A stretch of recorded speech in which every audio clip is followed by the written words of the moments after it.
There's a short video on my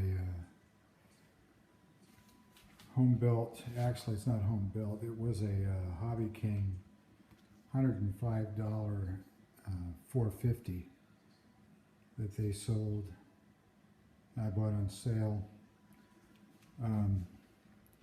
As you might be able to see, I took the KK 2.1 controller out of it and did a Naza-M Lite system on it. I got on sale also for $69.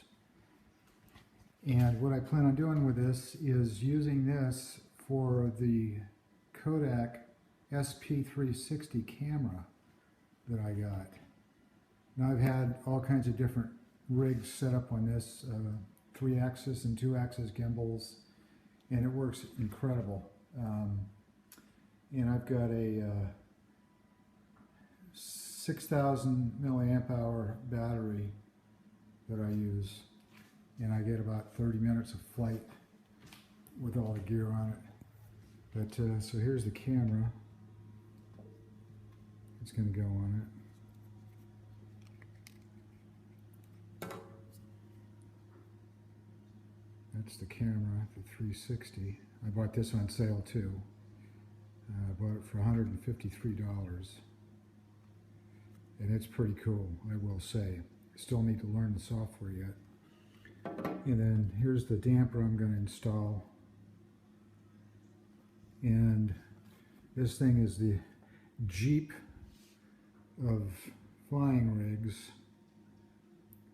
There's the mount. And the bottom part of the vibration isolator will go onto this here. And those are just brass extenders, and pretty simple.